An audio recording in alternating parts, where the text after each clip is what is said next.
Today, we're introducing 3 revolutionary products of this class.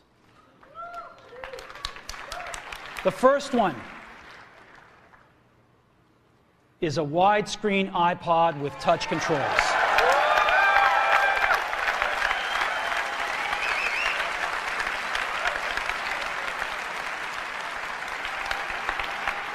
The second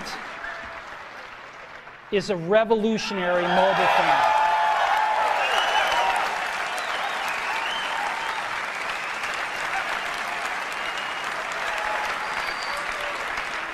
And the third is a breakthrough internet communications device.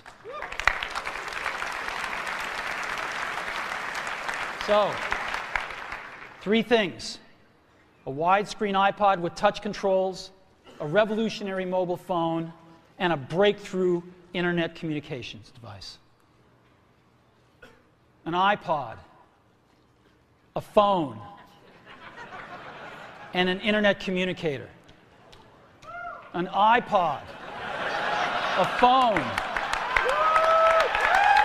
Are you getting it? These are not 3 separate devices. This is one device. And we are calling it iPhone. Today, Apple is going to reinvent the phone. And here it is.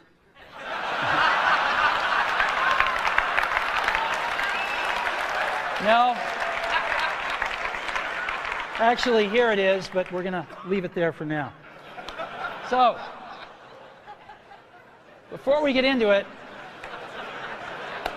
let me talk about a category of things. The most advanced phones are called smartphones, so they say.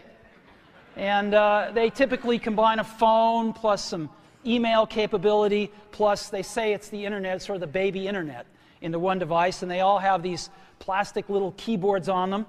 And the problem is that they're not so smart and they're not so easy to use. So if you kind of make a Business School 101 graph of the smart axis and the easy to use axis, phones, regular cell phones, are kind of right there. They're not so smart and they're not so easy to use. But smartphones are definitely a little smarter, but they actually are harder to use. They're really complicated. Just for the basic stuff, people have a hard time figuring out how to use them.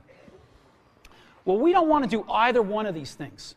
What we want to do is make a leapfrog product that is way smarter than any mobile device has ever been and super easy to use. This is what iPhone is. Okay? So, we're going to reinvent the phone. Now, we're going to start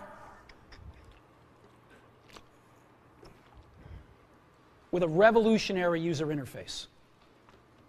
It is the result of years of research and development, and of course it's an interplay of hardware and software. Now, why do we need a revolutionary user interface? I mean, here's 4 smartphones, right? Motorola Q, the BlackBerry, Palm Treo, Nokia E62, the usual suspects. And what's wrong with their user interfaces? Well, the problem with them is really sort of in the bottom 40 there. It's this stuff right here. They all have these keyboards that are there whether you need them or not to be there. And they all have these control buttons that are fixed in plastic and are the same for every application. Well, every application wants a slightly different user interface, a slightly optimized set of buttons just for it. And what happens if you think of a great idea 6 months from now? You can't run around and add a button to these things. They're already shipped. So what do? It doesn't work because the buttons and the controls can't change. They can't change for each application, and they can't change down the road if you think of another great idea you want to add to this product. Well, how do you solve this? It turns out we have solved it. We solved it in computers 20 years ago. We solved it with a bitmap screen that could display anything we want, put any user interface up, and a pointing device. We solved it with the mouse, right? We solved this problem. So how are we going to take this to a mobile device? Well, what we're going to do is get rid of all these buttons and just make a giant screen. A giant screen. Now, how are we going to communicate this? We don't want to carry around a mouse, right? So what are we going to do? Oh, a stylus, right? We're going to use a stylus. No. No. Who wants a stylus? You have to get them and put them away and you lose them. Yuck. Nobody wants a stylus. So let's not use a stylus.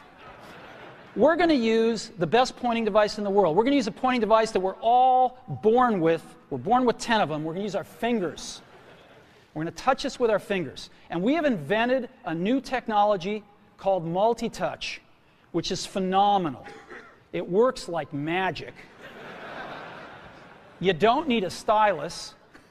It's far more accurate than any touch display that's ever been shipped. It ignores unintended touches. It's super smart. You can do multi-finger gestures on it. And boy, have we patented it.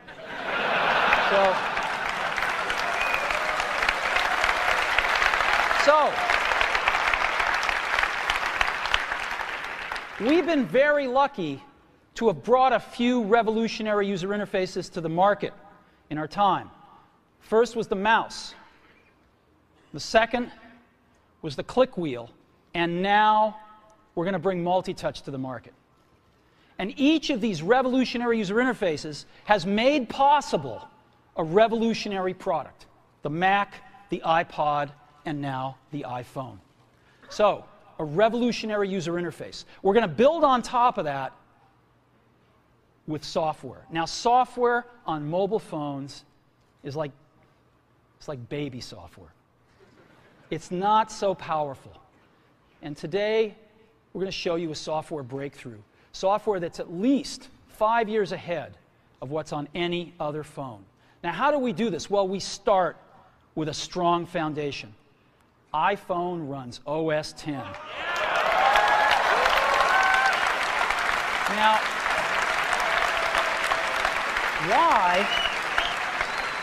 why would we want to run such a sophisticated operating system on a mobile device? Well, because it's got everything we need. It's got multitasking. It's got the best networking. It already knows how to power manage. We've been doing this on mobile computers for years. It's got awesome security. And to write apps, it's got everything from Cocoa and the graphics, and it's got core animation built in, and it's got the audio and video that OS X is famous for. It's got all the stuff we want, and it's built right in to iPhone. And that has let us create desktop-class applications and networking, right? Not the crippled stuff that you find on most phones. This is real desktop-class applications. Now, you know, one of the pioneers of our industry, Alan Kay, has had a lot of great quotes throughout the years. And I ran across one of them recently that explains how we look at this, explains why we go about doing things the way we do, because we love software. And here's the quote. People who are really serious about software should make their own hardware. You know? Alan said this 30 years ago. And this is how we feel about it. And so we're bringing breakthrough software to a mobile device for the first time.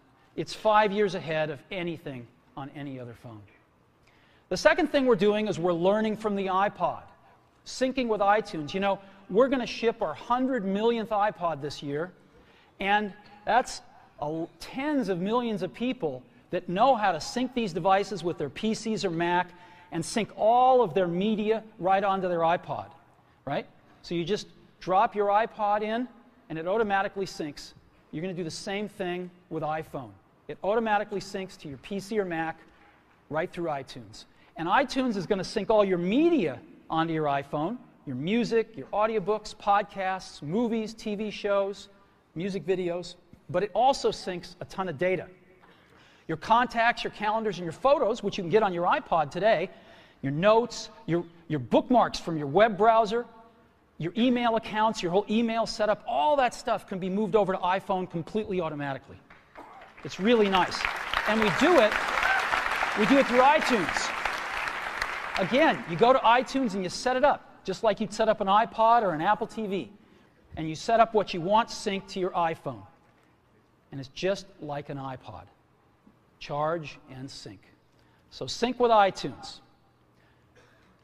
Third thing I want to talk about a little is design.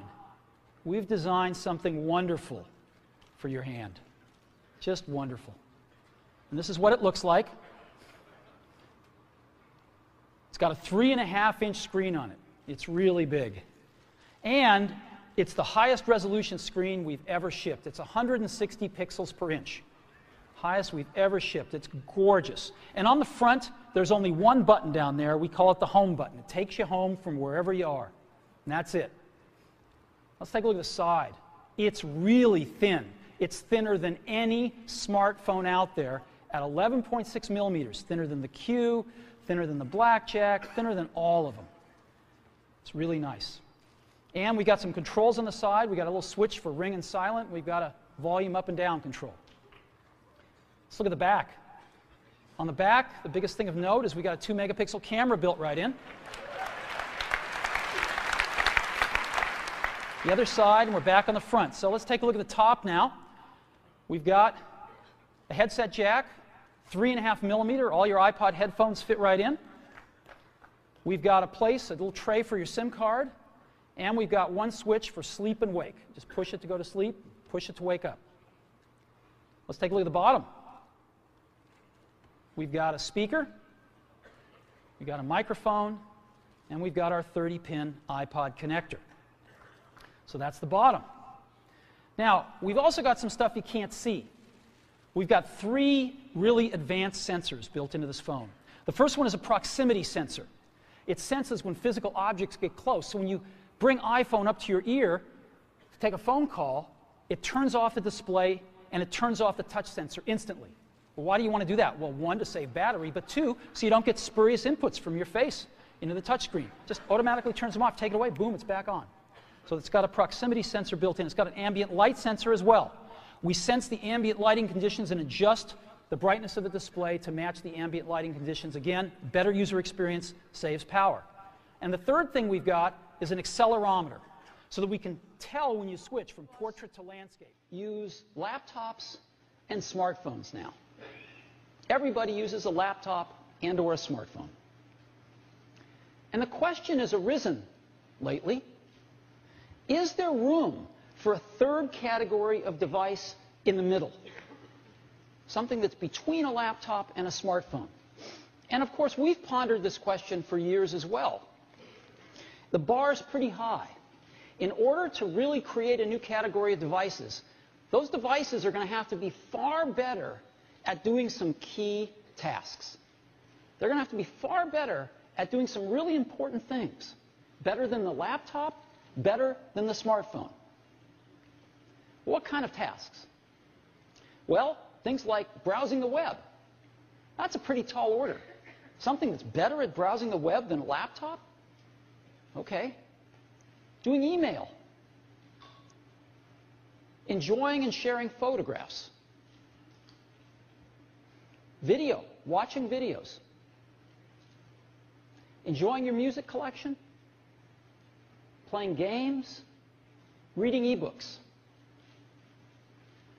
If there's going to be a third category of device, it's going to have to be better at these kinds of tasks than a laptop or a smartphone. Otherwise, it has no reason for being. Now, some people have thought that that's a netbook. The problem is, netbooks aren't better at anything.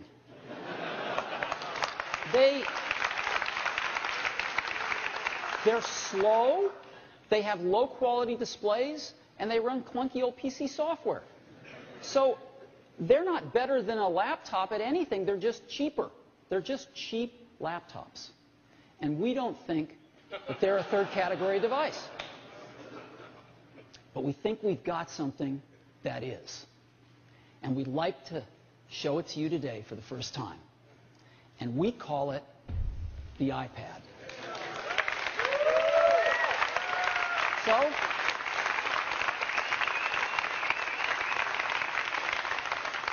let me show it to you now.